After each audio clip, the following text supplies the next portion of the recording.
Welcome back to the MMA Fight Round. Thanks for tuning in. If you are new, it's your boy Chris, and on today's video, I'm giving you guys my picks and predictions for UFC Vegas 86. Joe Pyfer taking on Jack Hermansson in the main event. We always start off with the prelims here. Thank you to the new subscribers. Thanks for tuning in. Follow the Instagram, guys, at MMA Fight Round. I got betting odds, fight announcements, all the UFC content you need. Check it out. Like, comment, subscribe. It helps with the algorithm. Like I said, thanks to the new subscribers, and appreciate you guys for tuning in. All right, let's get to it. Leading off the card, we got Daniel Marcos taking on Aoriqileng. And Daniel Marcos, undefeated, coming in. I believe he's had a few opponent switches on this one, so he's gonna have the longer camp. And Aoriqileng is taking this one on short notice. Aoriqileng has 3 wins in the UFC, 2 against guys who have no wins in the UFC, and 1 against Johnny Munoz. No knock on him, because you can only they schedule you with who they schedule you, but I don't think he's beat anybody who's really UFC caliber. And Daniel Marcos took on a guy like Davey Grant in his second fight in the UFC, and split decision win for Daniel Marcos in that fight. I thought it was very, very close, so I wouldn't say it was a robbery. There's a lot of controversy behind who won that fight, but yeah, I thought very close fight. I'm not mad that Daniel Marcos got the win. He showed some grit in that fight. He definitely showed cardio in that fight, and he's gonna need it against Aoriqileng.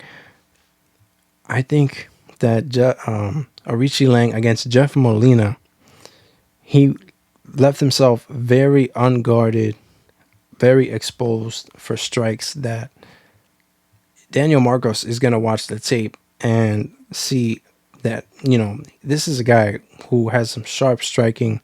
He has phenomenal setups. He will look down and hit you up, look up and hit you down. Daniel Marcos is going to look at the tape, see how bad that Aoriqileng exposed himself in that fight, and I think he's going to take advantage of the holes in Aoriqileng's stand-up game. And this fight is definitely going to play out on the feet, because, Aoriqileng isn't a guy who goes for takedowns. I do see Daniel Marcos remaining undefeated this weekend. I'm going to go with him winning this one by decision. I think he's had the longer camp. He's got slick striking, and he does have a chance to get another knockout here in his UFC career. In his debut, I believe he won via knockout. Yes. And yeah, Aoriqileng, a guy who definitely needs to shape up his defensive game plan, but too soon to do it against Daniel Marcos. Taking this one on short notice, I'm gonna go with Daniel Marcos.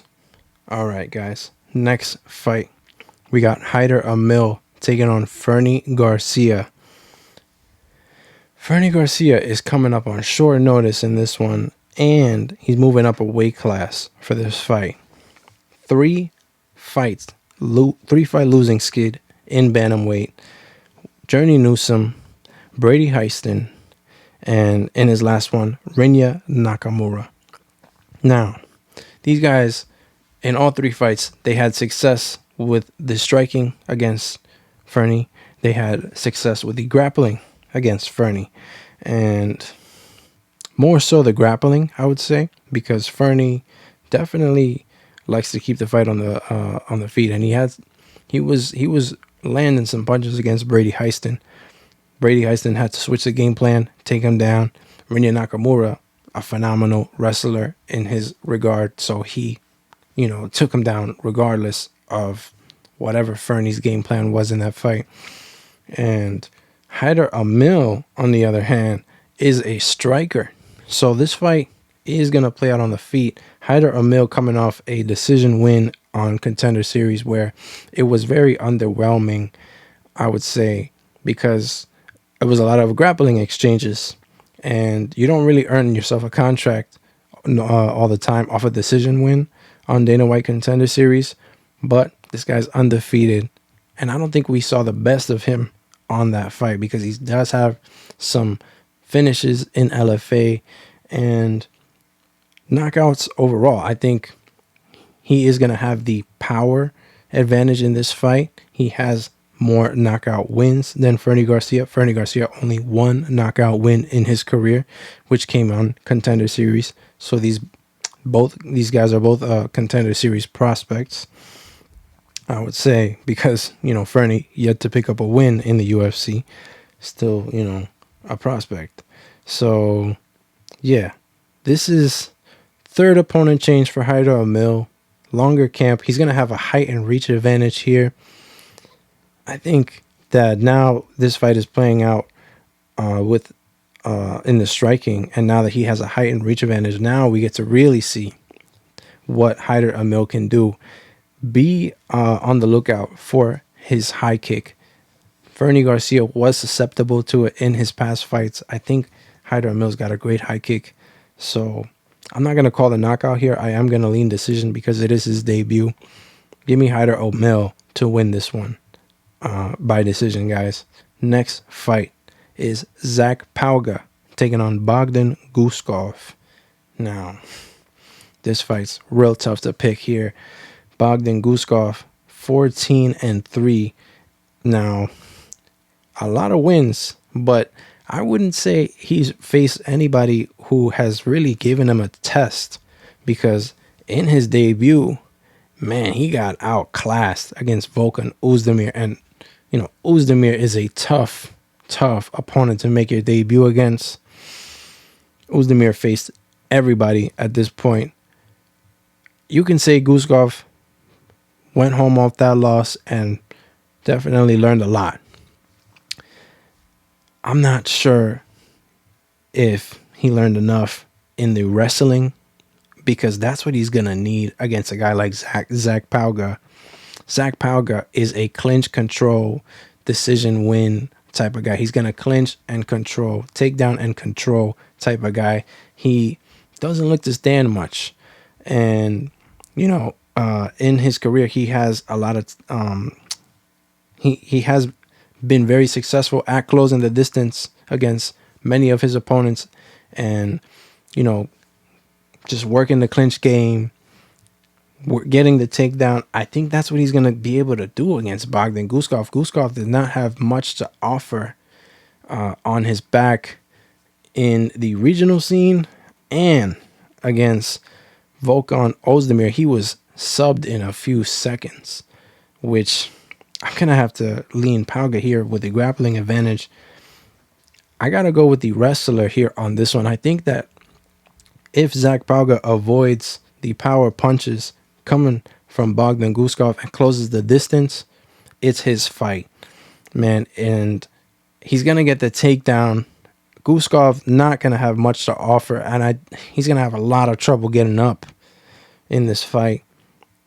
Give me Zach Pauga to win this one by decision again. I think that's mainly how he wins his fights. I don't see him winning this one by finish. He can, though, win by ground and pound finish, but I'm going to go with the safer side, which is Zach Pauga by decision here. Bogdan Guskov, you still got to show me more. If there is a knockout in this fight, it's going to be Bogdan Guskov first round. This is extremely low confidence pick, Zach Pauga here. I'm not even putting a quarter on this fight. All right. Next fight, guys. Jeremiah Wells taking on Max Griffin. Now, this is another fight where one of these fighters is going to look to grapple a lot, look to close the distance very quickly. And Jeremiah Wells, that's who he is, very successful at that, man. He is a phenomenal grappler in his regard. This guy is extremely good at the BJJ. Man, Jeremiah Wells has a clear advantage in this fight against Max Griffin in the wrestling. Max Griffin has faced a lot of opponents in the UFC. He's a vet.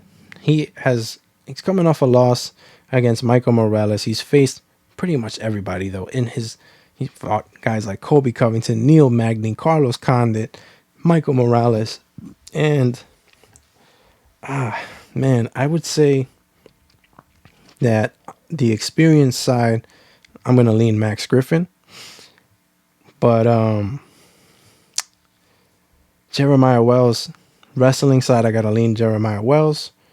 Max is a lot more well-rounded, and there's no hiding that. Max is definitely a lot more well-rounded in this fight. He's going to have the striking advantage if he could keep this one on the feet.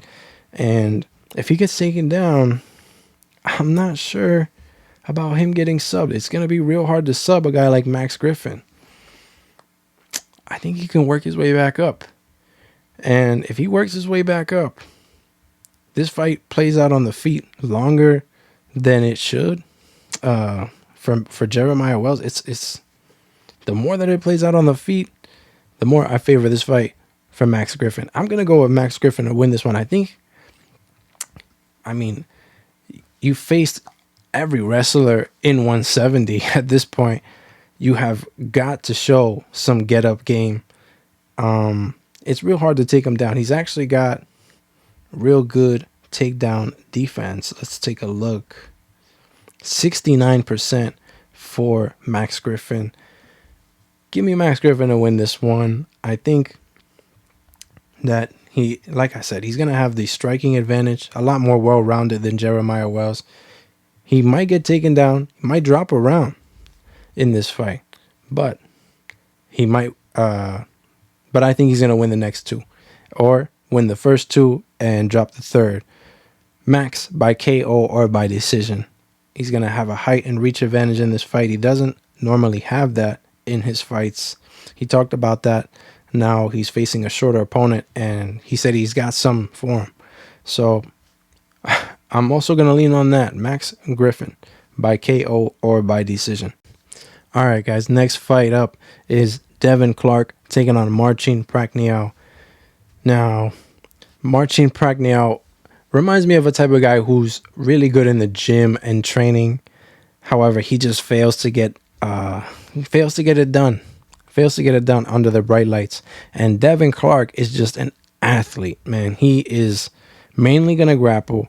If you can out grapple Devin Clark, you can beat Devin Clark. But this is not gonna be one of those situations, because Marcin Prachnio is, karate based type mainly fighter. And Devin Clark, he's going to have the physicality advantage here. He's going to have the grappling advantage here. In his last fight, he rocked Kennedy Nchukwu and almost had him out, but wasn't able to land anything else precise. And Kennedy Nchukwu was able to clear out the cobwebs, work his way back into that fight, and end up defeating Devin Clark. But I'm not ready to rule him out. I mean, against Marcin Prachnio fought Vitor Petrosyan in his last fight and did not have much to offer. Vitor Petrosyan was not intimidated. I think Devin Clark has to fight him the exact same way. And if he does, I see him winning this fight. He's very aggressive when he does get the takedown with the ground and pound. So I think Devin Clark could get a finish here, ground and pound TKO finish. But he's going to have a physicality advantage, grappling advantage. He has to close the distance here. Marcin Prachnio's got a good liver kick, and Devin Clark's got to be wary of that. If he could close the distance, though, it's Devin Clark's fight. I'm going to go with Devin Clark to win this one by decision or by TKO. He is extremely strong, and he's got grit. I think he could take a punch. So he's gonna take a punch to get to where he needs to get to in this fight, and he's gonna win this one. Give me Devin Clark to win this one by decision. All right, guys. Next fight, we got Loma Lookboonmee taking on Bruna, Brasil. Lookboonmee has only losses to Angela Hill in her debut and Lupe Godinez. Despite that, she's always at showing up, man. She's always having a height and reach disadvantage in her fights as well. And one thing I can tell is this girl loves to fight. Loma had only first fighter coming out of Thailand, first female fighter coming out of Thailand, and she talks about it. She was in her home country fighting with men, sparring with men. This girl loves to fight. She does not mind it being a scrap, and that's what gives her the advantage in most of her fights. She was able to withstand the power of Denise Gomes, and you know, Bruna was not. They share that opponent. Loma won by decision and Bruna got knocked out. Bruna has a really nice finish win in her Contender Series fight. Now, she's failed to look like that ever again. And I think it was mainly due to the opponent. But, you know, a loss to Gomes and a decision win over Shauna Baunan, who I think Loma finishes, in my opinion. I still need to see more out of Bruna Brazil for me to be convinced that she could beat a girl like Loma. I'm gonna go with Loma to be the aggressor. She's gonna have the ability to mix it up with the takedowns. She has been showing great wrestling pressure in her fights. She's been showing a great ability to mix up the striking with the wrestling, and she can do that in this one. If she applies the takedowns in this fight and racks up some control time, it's over for Bruna Brazil. I think she should get a decision win, if not a finish is also likely too for Loma. Give me Loma Lookboonmee to win this one by decision now. All right, guys. Next fight, a debut. Now, this one, though, it's a debut, but I think it's clear, man. Bolaji Oki taking on Damir Hadzovic. The pick is Bolaji Oki. Bolaji Oki is making his debut, and I'm very impressed from what I see. This guy is very poised in the cage. For a guy with only 9 fights on his pro record, he has a very good ability to mix it up. He's not just looking to strike you in the head. He has good calf kicks, and he finished his opponent in Dana White Contender Series with a body shot. So I don't think he's going to have to worry about getting taken down in this fight as well, which would be my only worry because I haven't seen him much on the ground. Against Damir Hadzovic here. Damir Hadzovic is a striker. 37 years old. Coming off a 2-year layoff in this one. I don't see many paths to victory for Damir Hadzovic in this fight. Bolaji Oki is not a guy you fight coming off a 2-year layoff. And, you know, he's an okay striker at best. His last win came back in 2021, 3 years ago, against Yancy Medeiros, who, you know, I can't really say Yancy Medeiros had much success in the UFC either. Give me Oki to win this one by knockout. He's very crafty. He's the young up-and-comer, and he showed me that he's got phenomenal hands. This guy, Damir Hadzovic, I think it's very unlucky night, very unlucky opponent for Damir Hadzovic. It's not gonna be his day. Hasn't fought in 2 years. OG is not the guy you come back to when you are coming off a long layoff like that. Next fight, guys. Carlos Prates taking on Trevin Giles, another guy making his debut, but I'm speaking very highly of Carlos Prates. He's in my prospects to cash on in 2024 video. And if you heard me in that video, I got Prates to win this one by KO. Prates over 100 K1 Muay Thai fights. Man, so much experience for a guy who's only 30 years old. Taking on Giles here, who has pretty much been fed all the young up-and-comers or guys who are making their debuts. He's now fought Dricus Michael Morales, Gabriel Bonfim. I mean, the list goes on. This guy has fought the who's who right now. And in his last fight, his last win was against Preston Parsons. Preston Parsons is not going to fight like Carlos Prates is. Carlos Prates is very willing to strike with you, and he's got a mean leg kick, mean head kick. He is going to tempt Giles with Giles' phenomenal jab, by the way. He's going to tempt Giles with that jab. He's going to tempt Giles to throw that jab, and I think he's going to counter with something beautiful.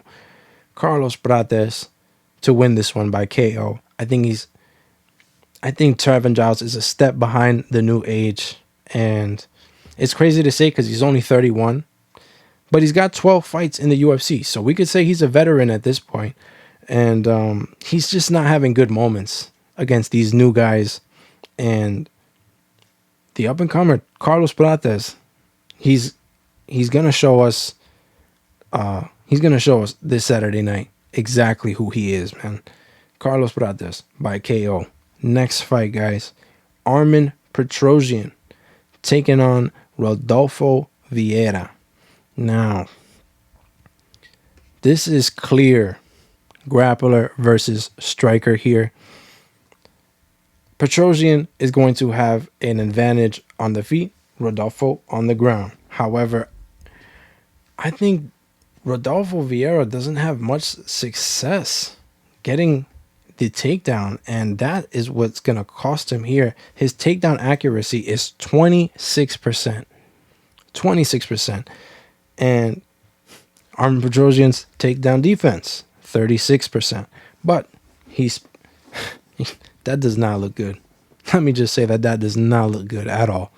But what I will say is Petrosyan, he has definitely been working on his takedown defense on this fight, on his wrestling on this fight. He spoke about this in his pre-fight interviews. He's been long awaiting for this matchup. I think he's going to have a clear striking advantage. And if this fight plays out on the feet longer than Rodolfo wants it to, I got to go with the kickboxer in Armen Petrosyan. I think he's got great striking, and I think he has a very good chance to finish Rodolfo Vieira. Rodolfo Vieira's cardio is extremely questionable, and his takedown attempts are very, very sloppy sometimes in his fights. I got to side with the guy who has just one more tool in his arsenal, which is the better striking. And takedown defense is not, it's something that a lot of fighters are working on in this new age, and Armen Petrosyan is not going to be a step behind that. He is 33 years old, still young in the game. Gonna go with Armen Petrosyan in this one by KO. I think he can finish Rodolfo Vieira. Rodolfo Vieira's cardio is extremely questionable, and Petrosyan is gonna probably get the finish in the third round, while Rodolfo is just gassed out, and Petrosyan can land something clean. Petrosyan by KO, guys. Next fight, Michael Johnson taking on Darrius Flowers.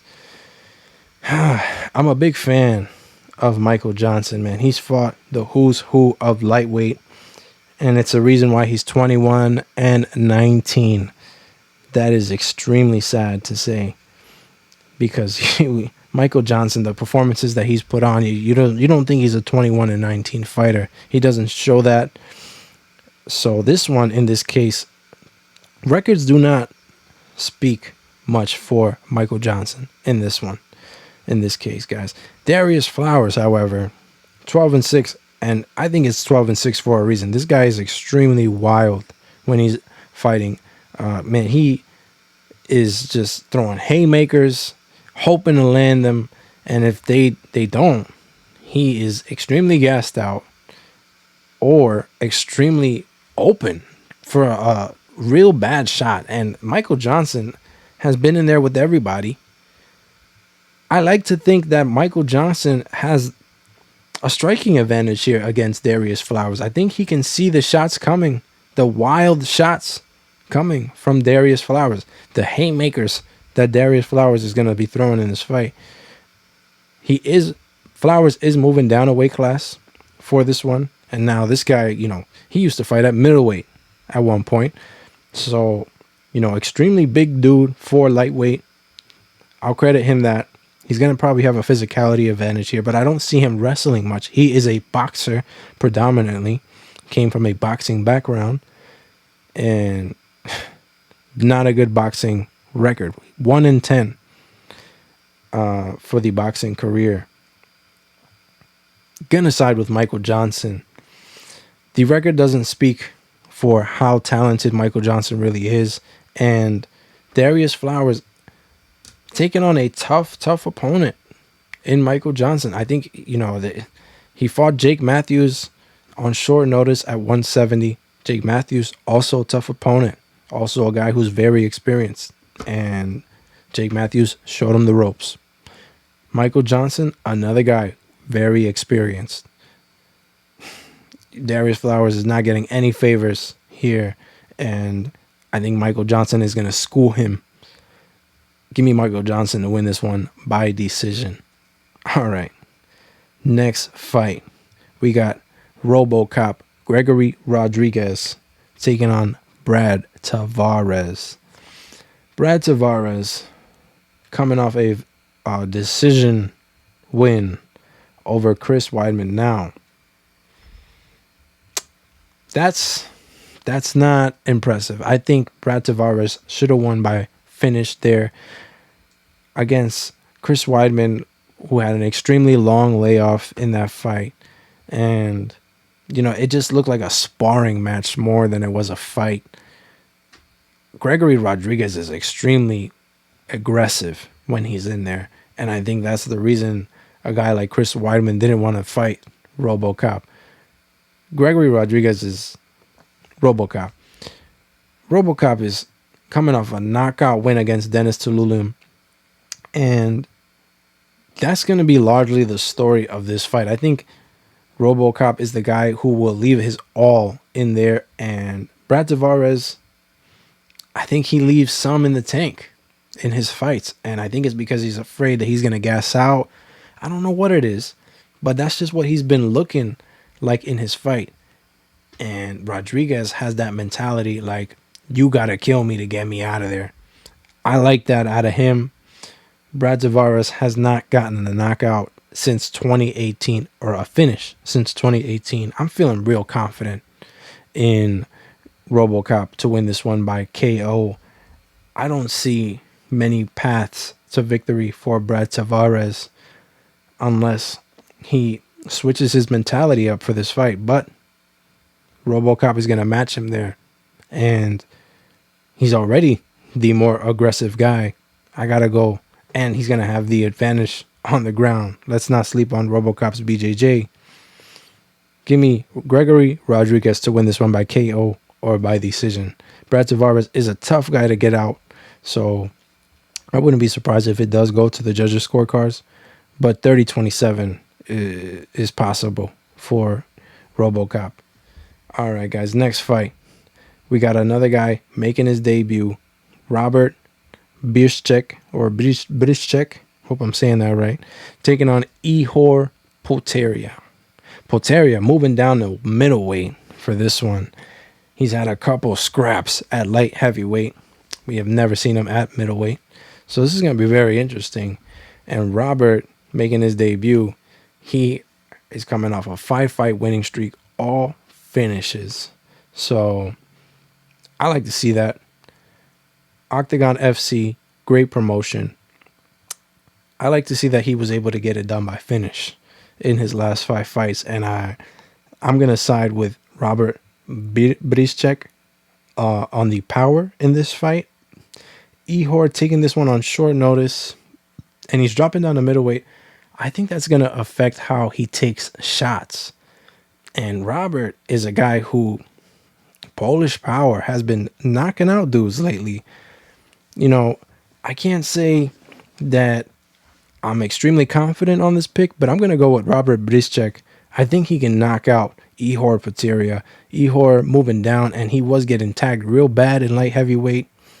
At light heavyweight, I'm not too sure if his chin holds up at middleweight, because at light heavyweight, he was getting tagged real bad and wasn't liking it. Whereas now he's got to work even harder to cut the weight. Now, also on short notice, it's just too much to deal with. Too much going against him. I got to go with Robert here. Both decent strikers, but I will give the power to the Polish powerman, Robert. I think he can get it done by knockout, but he's also making his debut. I would like to see more out of him, and he's taking on a real UFC caliber fighter in Ihor Potieria. So I'm going to lean Robert by a decision here on this fight, guys. All right, moving on. We got the co-main event. Be sure to like, comment, subscribe. Let me know what you guys think of the picks. We can go back and forth at it in the comments. All right. Dan 50K Ige, taking on Andre Touchy Feely. Man, what a nickname. Feely stepping up also on short notice, coming off a really impressive first round finish against Lucas Almeida, where I would say that's his best performance. Clean first round knockout, wasn't much going on, finished the fight, barely got touched. He was able to take this one on short notice. But I don't know how much stock to put in that win, because it's Lucas Almeida.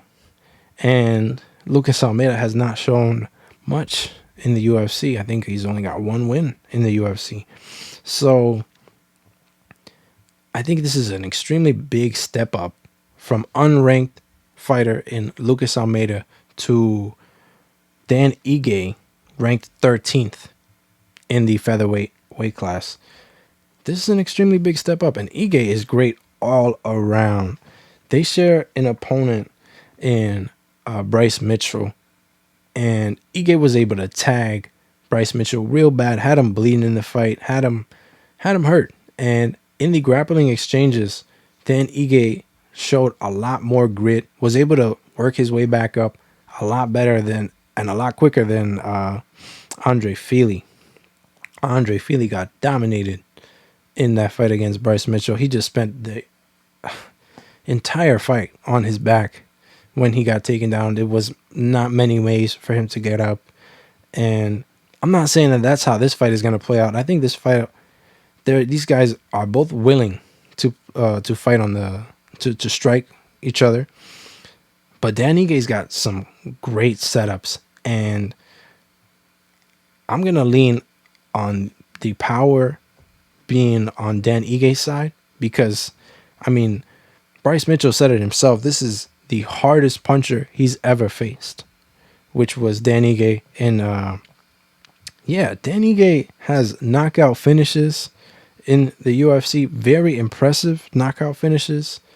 I think Feely is going to have to utilize his height and reach here, but Dan is used to facing guys who are taller or have a reach advantage over him. So his footwork has adapted to that very well. He's got good, slick footwork.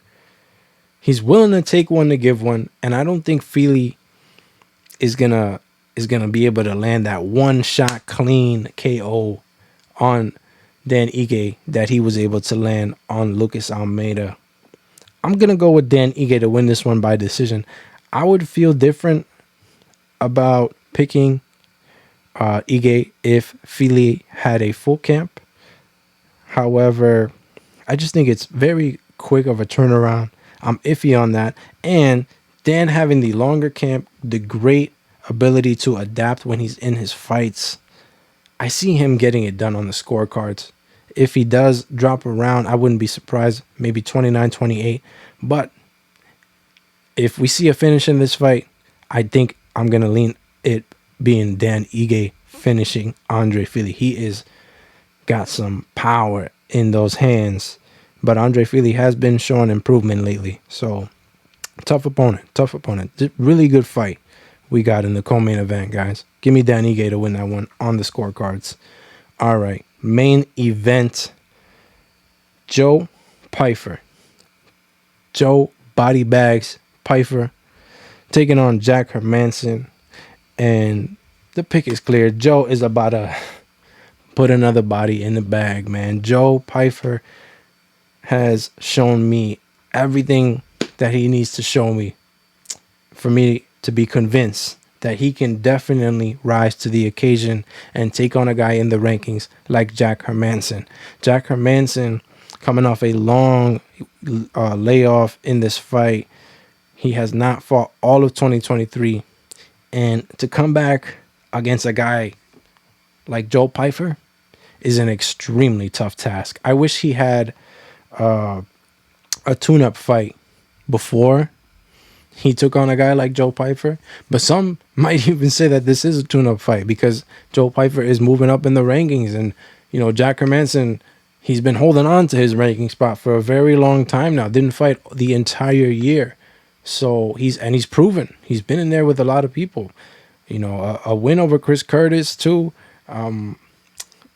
But Joe Pyfer, man, a lot more aggressive than Chris Curtis. And I think that's what is going to be the X factor here. Joe Pyfer is going to be extremely aggressive in this fight. He knows that he has to be the man leading the dance. And if he's leading the dance, he's going to win this one by knockout. Jack Hermansson is not going to have much to offer if he's fighting on his back foot.